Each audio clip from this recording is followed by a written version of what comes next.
Bonjour chers abonnés, bienvenue sur notre chaîne. Aujourd'hui j'ai préparé pour vous une nouvelle histoire fascinante, une affaire qui a secoué toute l'Italie. Mais avant de commencer, assurez-vous d'être bien installé, car cette histoire ne vous laissera pas indifférent. Pensez à vous abonner à la chaîne, à liker cette vidéo et à la partager, car vous le savez, chaque détail compte. Vous êtes prêts? Alors, entrons dans le vif du sujet. Allons-y. 33 kg.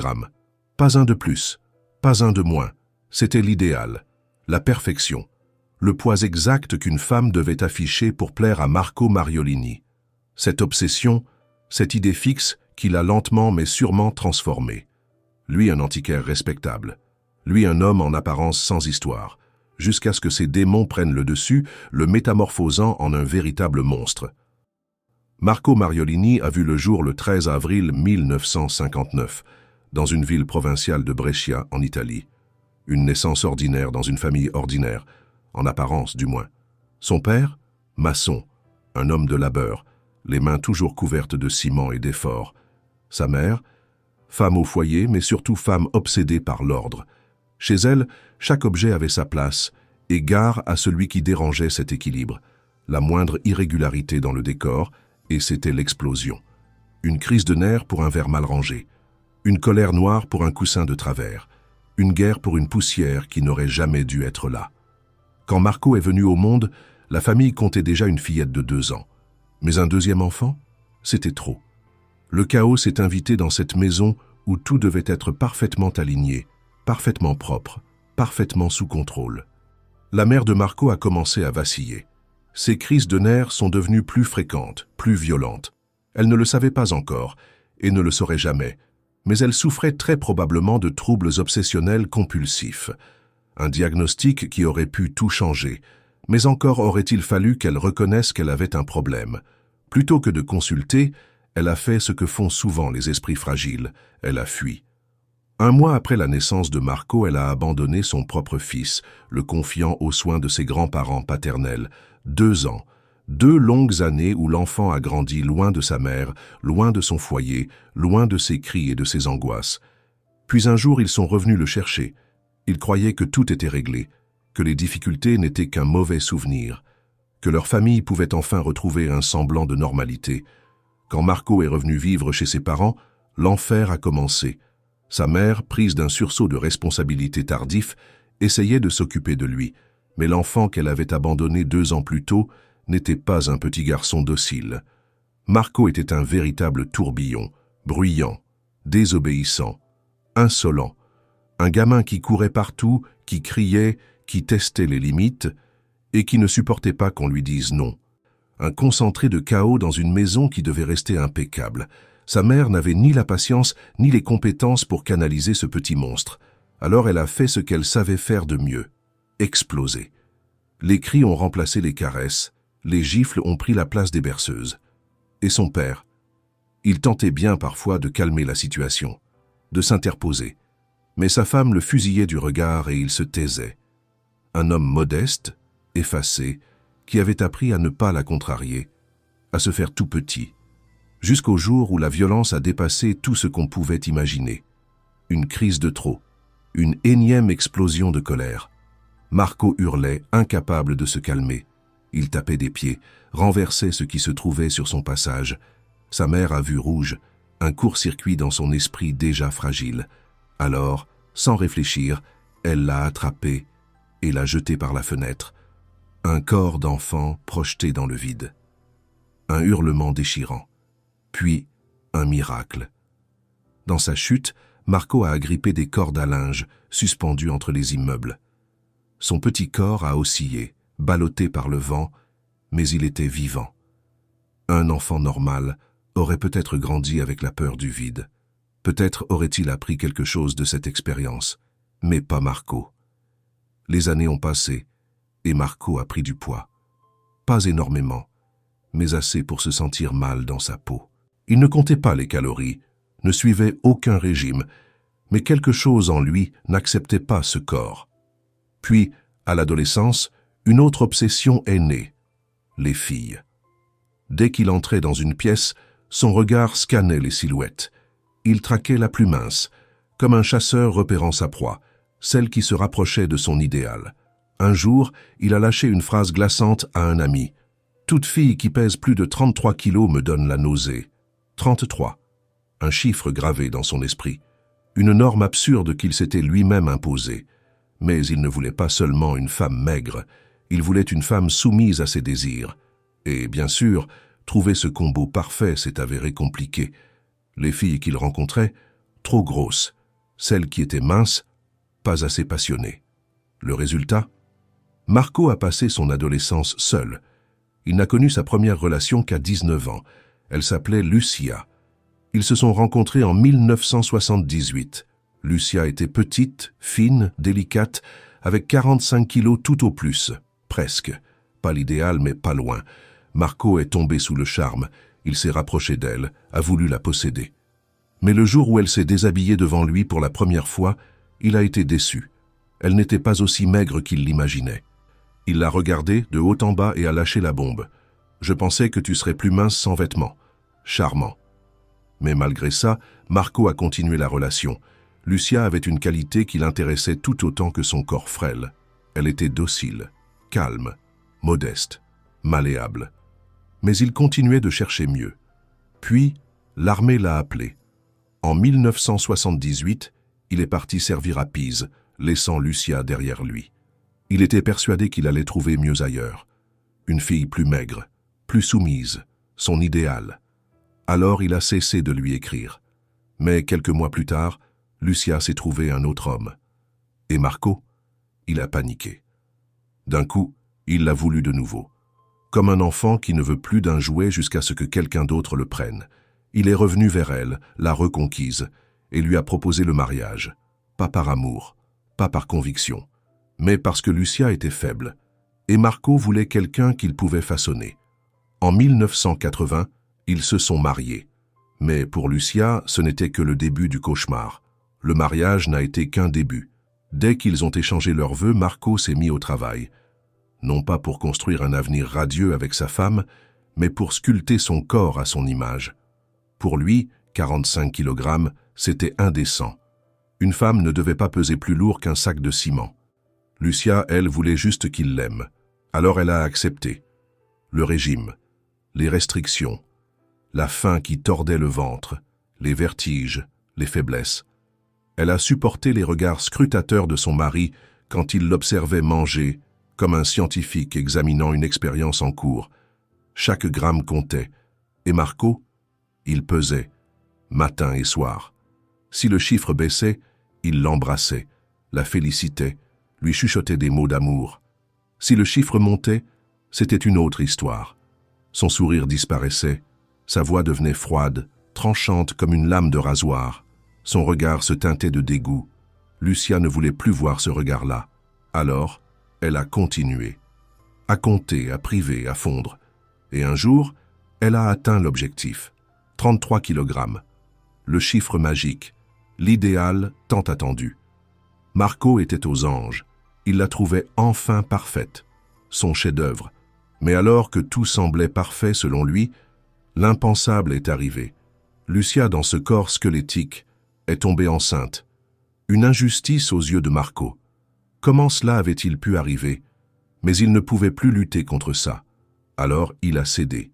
Pour la première fois, il l'a laissé manger, tout ce qu'elle voulait. Il savait qu'il n'avait plus le choix. Lucia s'est métamorphosée sous ses yeux. Son ventre s'est arrondi. Son corps s'est regonflé de vie, de rondeur nouvelle. Et Marco a détesté ça. Son regard sur elle a changé. L'admiration a laissé place à l'indifférence. L'envie, éteinte. Leur lit conjugal, autrefois témoin d'un rapport de force constant, est devenu un désert. Marco ne la touchait plus. Lucia n'était plus son idéal, et dans sa tête, une seule pensée résonnait. Il fallait recommencer. À cette époque, Marco vivait un paradoxe. D'un côté, il regardait Lucia s'arrondir, gonfler, se transformer en quelque chose qui le répugnait. De l'autre, ses nuits étaient hantées par des visions, des fantasmes décharnés, des femmes maigres, non, des spectres. Elles lui apparaissaient en rêve, des créatures translucides, cadavériques, à la peau si fine qu'elle laissait deviner les veines bleuâtres, les artères palpitantes. Mais il voulait plus. Son obsession ultime, voir une colonne vertébrale de face. Oui, à travers l'abdomen, à travers la peau. Il savait que c'était impossible, une aberration anatomique. Mais peu importe. Son esprit s'était verrouillé sur cette idée malsaine. Lucia, elle, continuait de grossir, de s'alourdir, de devenir tout ce qu'il détestait. Alors, Marco a commencé à regarder ailleurs. Son regard s'est mis à chasser une nouvelle proie. Cette fois, il ne voulait pas simplement de la minceur. Il voulait l'extrême. Il s'est mis à chercher des filles souffrant d'anorexie, celles qui étaient à la limite de l'effacement, celles qui disparaissaient sous leur propre peau, et il en a trouvé, facilement. Des corps fragiles, des poignets osseux, des côtes proéminentes. En apparence, c'était parfait, mais très vite, il a déchanté. Ces filles-là, elles ne lui convenaient pas. D'abord, elles avaient du caractère. Un caractère que Marco détestait. Elles ne se soumettaient pas. Elles ne cherchaient pas à lui plaire. Pire encore, elles ne voulaient pas de lui. Les anorexiques, il l'a vite compris, n'avaient aucun intérêt pour l'intimité. Et il y avait un autre problème, le plus gros. Elles décidaient elles-mêmes de leur alimentation. Elles comptaient leurs propres calories. Elles contrôlaient leur propre corps. Et Marco ne supportait pas ça. Il voulait être le seul maître. Il voulait que la maigreur soit un cadeau qu'elle lui offrait. Il ne voulait pas d'une femme qui s'affamait pour elle-même. Non, il voulait une femme qui s'affamait pour lui. Et ça, c'était encore plus difficile à trouver. En 1981, Lucia a donné naissance à une petite fille. Un an plus tard, un second enfant est venu agrandir la famille. Mais Marco, lui, n'avait plus rien d'un père comblé. Il ne voyait pas en Lucia la mère de ses enfants. Il ne voyait pas en elle une femme qui venait de donner la vie. Il voyait un corps déformé, un corps qu'il ne désirait plus. Avec chaque kilo qu'elle prenait, il s'éloignait un peu plus. Jusqu'à ce que leur lit conjugal ne soit plus qu'un souvenir. Mais Marco n'en avait pas fini avec elle. Le répit fut de courte durée. Les ordres sont revenus. Les pesées, les régimes forcés. Lucia devait redevenir ce qu'elle avait été. Mais quelque part, au fond de lui, une petite voix murmurait. Quelque chose n'allait pas. Il le savait. Parfois, il réalisait l'absurdité de son obsession. Parfois, il voyait ce qu'il était en train de faire. Mais cela ne changeait rien. Alors, il a pris une décision qui, pour la première fois, n'était pas dictée par son désir. Il devait partir, non pas pour Lucia, non pas pour lui, mais pour ses enfants. Il ne voulait pas qu'ils grandissent avec une mère brisée. Alors, en apparence, tout s'est bien passé. Un divorce propre, sans éclat, une séparation paisible. Mais Marco n'avait pas changé. Il ne pouvait pas abandonner son obsession. Lucia était sortie de sa vie, mais il lui fallait une nouvelle femme, une qui rentrerait dans ses critères, une qui serait parfaite. Mais trouver une telle femme était une épreuve. Pendant près de 10 ans, il a cherché, scruté, analysé, sans succès. Pendant ce temps, il a tenté de mener une vie normale. Il a ouvert sa propre boutique d'antiquités à Brescia. Son nom a commencé à circuler en ville. Un antiquaire respectable, un homme en apparence sans histoire. Mais en 1994, une nouvelle opportunité s'est offerte à lui. Les rencontres via les petites annonces ont commencé à se démocratiser. Marco y a vu une aubaine. À 35 ans, il a rédigé une annonce courte, précise, sans équivoque. Cherche femme très maigre, mais sans anorexie, entre 18 et 50 ans. 21 femmes ont répondu. 13 d'entre elles ont été sélectionnées, et parmi elles, une en particulier a retenu son attention. Monica Callo, une étudiante, jeune, fine, discrète.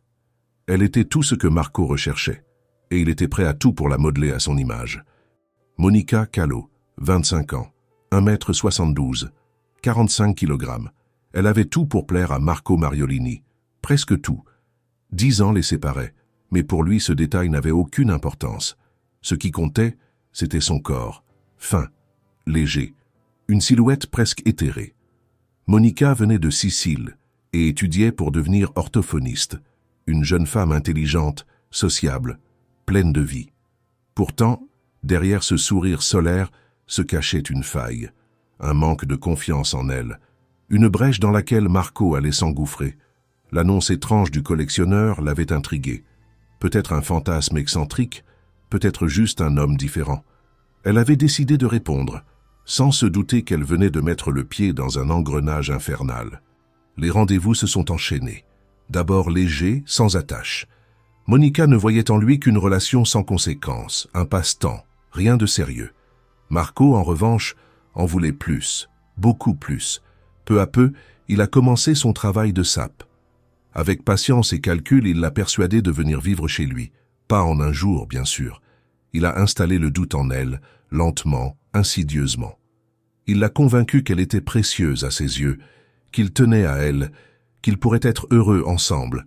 Sauf que Monica refusait. Alors, il a changé de tactique. Pression psychologique, manipulation, jeu d'équilibriste entre culpabilisation et séduction. Il savait exactement où appuyer, exactement quelle corde tirer. Et au fil des mois, il a fini par l'user. Elle a cédé. En 1994, Monica a emménagé chez Marco Mariolini. La première étape était franchie. La même année, la vie de Marco a connu un virage brutal. Sa boutique d'antiquités était en crise. Il s'endettait. Les pertes s'accumulaient. Ce n'était plus seulement son obsession qui menaçait d'exploser, c'était toute son existence. Mais il avait une solution, Monica. Elle venait de vendre une maison et disposait d'une somme confortable, 76 millions de lire. Une véritable fortune quand on sait que le salaire moyen en Italie à l'époque tournait autour de 2 millions de lire. Il n'a même eu besoin de la convaincre.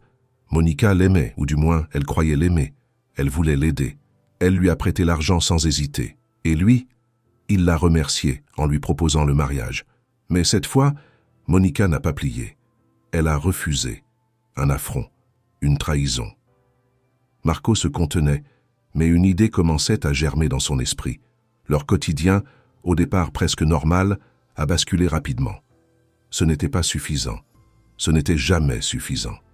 Désormais, Marco exigeait que Monica maigrisse encore. Toujours plus, toujours moins. Il lui a alors fixé un objectif. 38 kilos. Un chiffre froid, précis, intransigeant. Monica a accepté. Mais Marco, lui, rêvait toujours du 33. Pourquoi ce nombre? Mystère. Peut-être un délire mystique, une référence à l'âge du Christ? Ou peut-être n'était-ce qu'un caprice de plus dans son besoin maladif de contrôle? Une chose était certaine, Marco contrôlait tout. La nourriture, bien sûr. Une seule ration par jour. Un repas misérable, réduit à une triste salade verte ou quelques légumes, sans rien de plus. Il comptait méticuleusement les provisions, traçait des marques sur les pots de céréales, surveillait le moindre déplacement de nourriture. Manger en cachette? Impensable.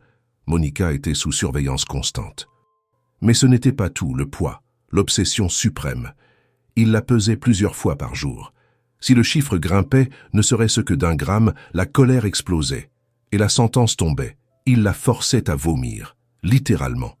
Parfois avec des mots, parfois avec ses poings. Le week-end, ironie du sort, il dînait souvent au restaurant. Marco, lui, adorait manger. Entrée, plat, dessert, un festin. De l'autre côté de la table, Monica avait le droit à 2 choix. Une salade de légumes sans vinaigrette, ou un thé vert sans sucre. C'était tout.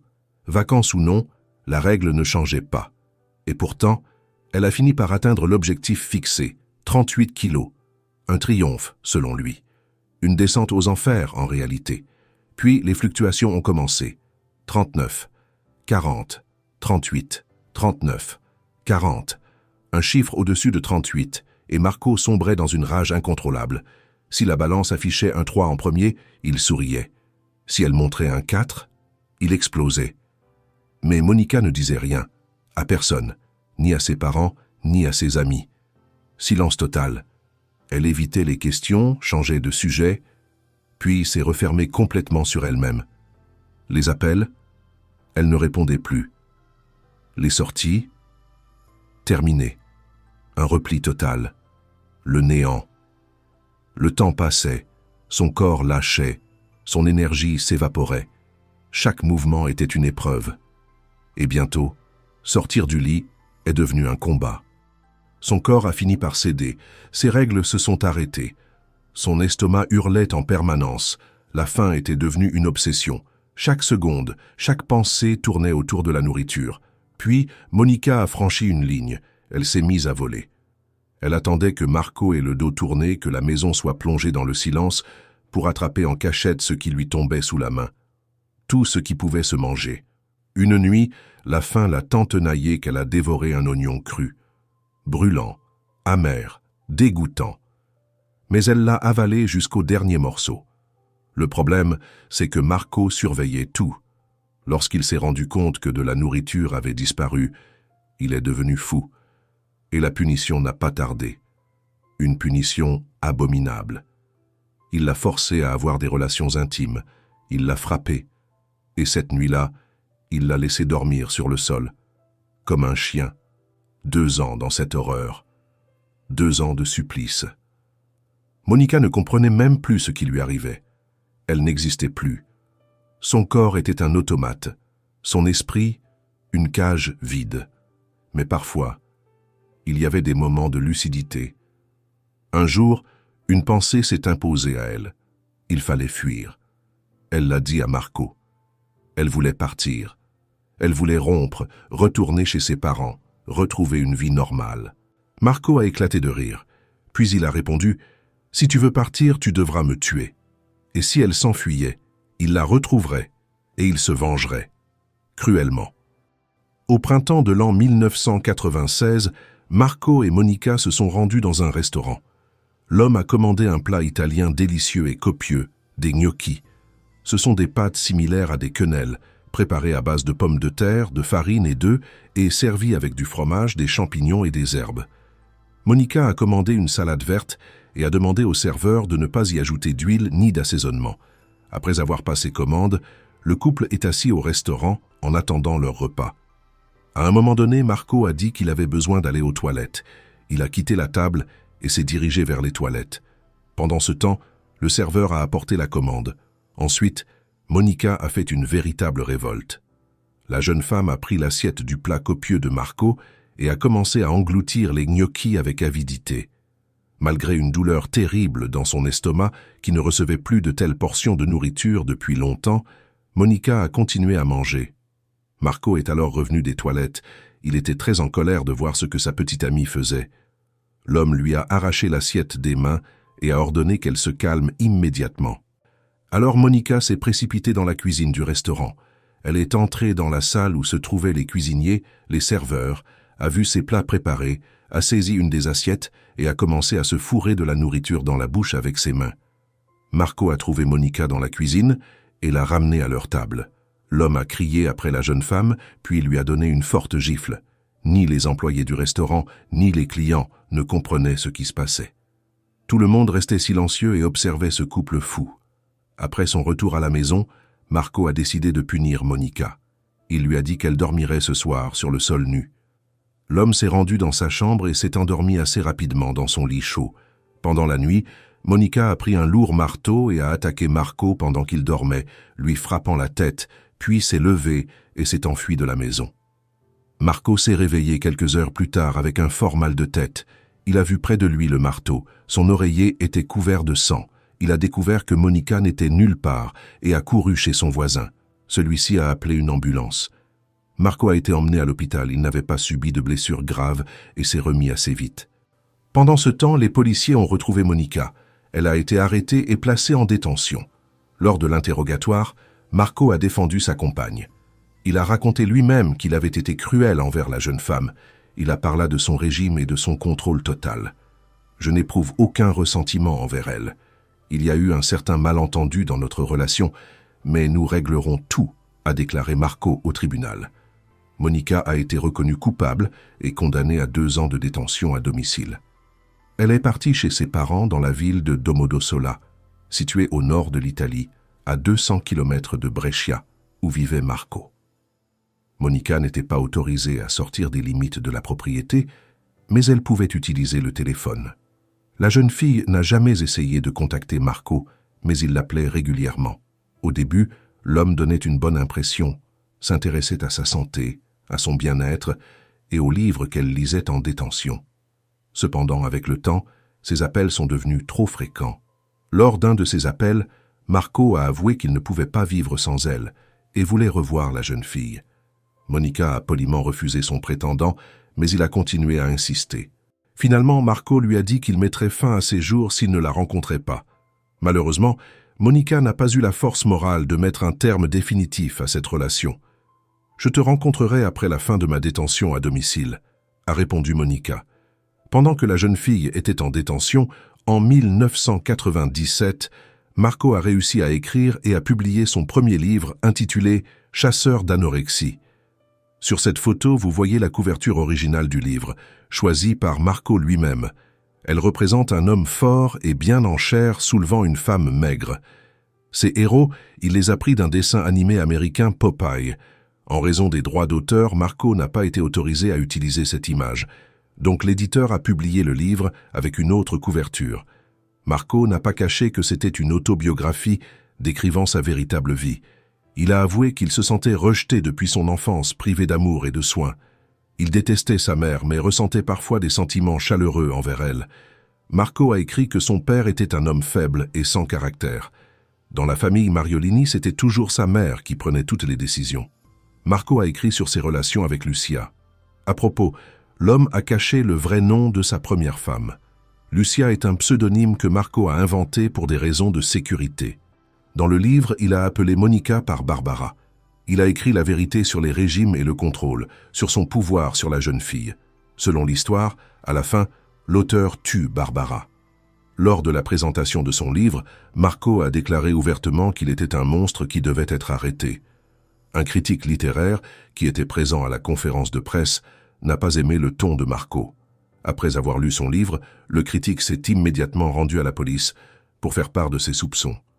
Les autorités n'ont pas réagi à sa déclaration, estimant que ce moment avec le meurtre de Barbara était une fiction artistique. De plus, à cette époque, Marco n'avait aucun antécédent judiciaire, et l'accuser sur la base des mots du livre était impossible. Au moment de la publication de l'autobiographie La mère des cerfs, il restait encore une année de détention à domicile pour Monica. Marco lui a envoyé un exemplaire de son livre et a signé la couverture, à Monica avec amour et haine. L'homme continuait d'appeler la jeune fille, elle enregistrait même leur conversation sur un dictaphone. Monica sentait que quelque chose clochait, l'état mental de Marco semblait se détériorer et elle ne pouvait ignorer les signaux d'alarme. D'une voix ferme, presque suppliante, elle lui a conseillé de consulter un médecin. Peut-être qu'un professionnel pourrait le ramener à la raison, contenir ses pulsions, empêcher le pire. Marco a fini par suivre son conseil. Il s'est assis dans le cabinet d'un psychothérapeute et sans détour, il a vidé son sac. Il a parlé de ses pensées sombres, de ses fantasmes obsédants qui s'infiltraient dans chaque recoin de son esprit. Il a tout avoué. Tout. Comme si, en exposant ses démons à la lumière, il pouvait s'en débarrasser. Les médecins ont jugé son état préoccupant. On l'a hospitalisé en psychiatrie pendant plusieurs semaines. Un traitement, une tentative de normalisation. Puis la médecine a fait ce qu'elle fait parfois. Elle l'a laissé repartir, officiellement stabilisé. Mais Marco n'était pas guéri. Oh non. Il était juste plus silencieux, plus résigné. Il avait compris une chose essentielle. Les médicaments ne l'aideraient jamais. Pendant ce temps, Monica avait retrouvé un semblant de liberté. En 1998, après une longue période de détention à domicile, on lui a enfin permis de se déplacer librement dans le pays. Une nouvelle vie s'ouvrait devant elle. Mais il y avait un problème qui portait un nom, Marco. Il n'avait jamais cessé de l'appeler, encore et encore. Sa voix, toujours plus pressante, plus insistante, suintait le désespoir. Il la suppliait, l'implorait de le revoir. Mais Monica savait. Elle savait que cet homme ne la laisserait jamais tranquille. Et puis un jour, elle a cédé, non pas par envie, mais parce qu'elle voulait en finir. Elle a accepté un dernier rendez-vous, mais sous certaines conditions. Ce serait en plein jour, dans un endroit fréquenté, pas de risque, pas d'isolement. Le 14 juillet 1998, Monica et Marco se sont retrouvés à Intra, un quartier pittoresque de Verbania, au bord du lac Majeur. Le soleil baignait la petite plage d'une lumière paisible. Des couples riaient, des enfants jouaient dans l'eau, une scène ordinaire. Rien qui ne laissait présager l'horreur à venir. Assis sur la rive, ils ont parlé. Un échange tendu où les mots de Marco étaient de plus en plus pressants. Il voulait qu'elle revienne vers lui. Il exigeait une seconde chance. Monica, lasse, a refusé. Alors, le ton a changé. Il a commencé à la menacer. Monica a senti l'air devenir plus lourd. Son instinct lui criait de partir. Elle s'est levée d'un bond et a couru, mais Marco était rapide, trop rapide. En quelques secondes, il l'a rattrapée, sa main agrippant son bras comme un étau. Elle a crié, un hurlement strident, désespéré. « Au secours !» Personne n'a bougé.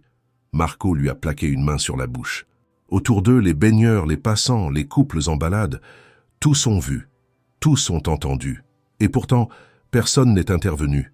Puis, dans un geste effroyablement calculé, il a sorti un couteau. La première lame a transpercé la chair dans un silence presque irréel. Puis une deuxième, une troisième, une déferlante de violence, un ouragan de coups. 22 au total. Monica s'est effondrée. Son corps a cessé de lutter bien avant que Marco ne s'arrête.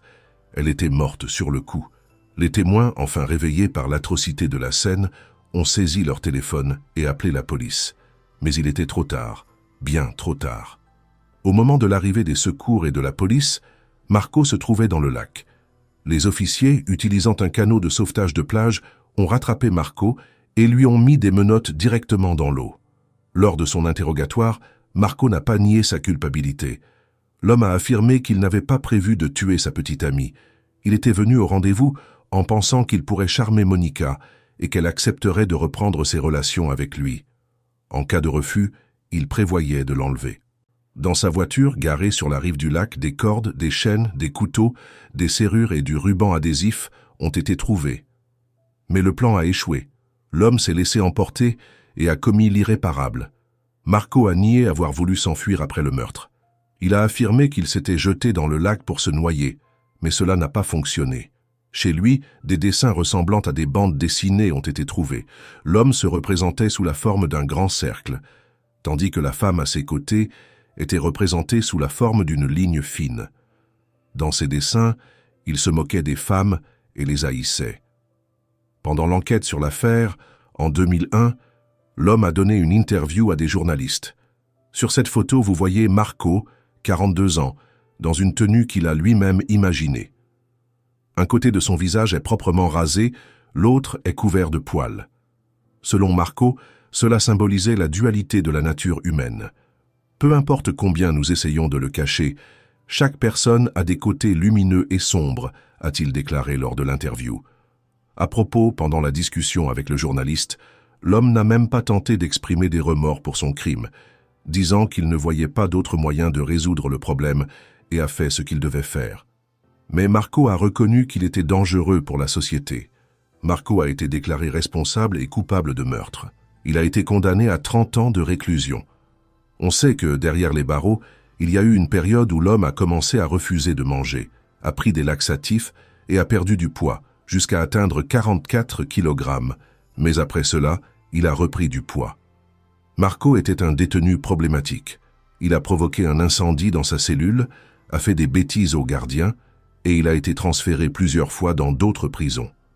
Marco écrivait des lettres pour dire qu'il ne fallait pas le libérer, sinon il tuerait à nouveau. Puis il a nié cela, et après il a réécrit des lettres similaires. Le réalisateur italien Matteo Garrone, s'inspirant de cette histoire effrayante, a réalisé en 2004 un film intitulé « Premier amour ». Ce film à petit budget n'a pas remporté de grandes récompenses. En 2021, la demande de libération conditionnelle de Marco a été examinée. On sait que l'homme a été transféré de la prison à un hôpital psychiatrique. La même année, des journalistes se sont rendus à l'hôpital pour interviewer Marco, qui avait 62 ans. Il a alors déclaré qu'il ne voulait pas se remémorer cette vieille histoire sur les femmes. Il a dit qu'il avait déjà tout oublié. Marco n'était plus l'homme qu'il était auparavant. Les journalistes ont noté que Marco semblait perdu, désorienté et ne répondait pas aux questions posées. Il est probable que son état mental ait été affecté par les médicaments. En 2022, un documentaire intitulé Il cacciatore di Anoresic a été diffusé, revenant sur l'histoire de Mariolini à travers des interviews exclusives et des images d'archives, offrant un aperçu approfondi de sa personnalité et des circonstances qui ont conduit au meurtre de Monica Callot. Si cette histoire vous a plu, abonnez-vous à la chaîne et laissez un like pour soutenir ce travail. N'hésitez pas à donner votre avis en commentaire et à partager cette affaire autour de vous. Merci à tous d'avoir suivi cette histoire et à très bientôt.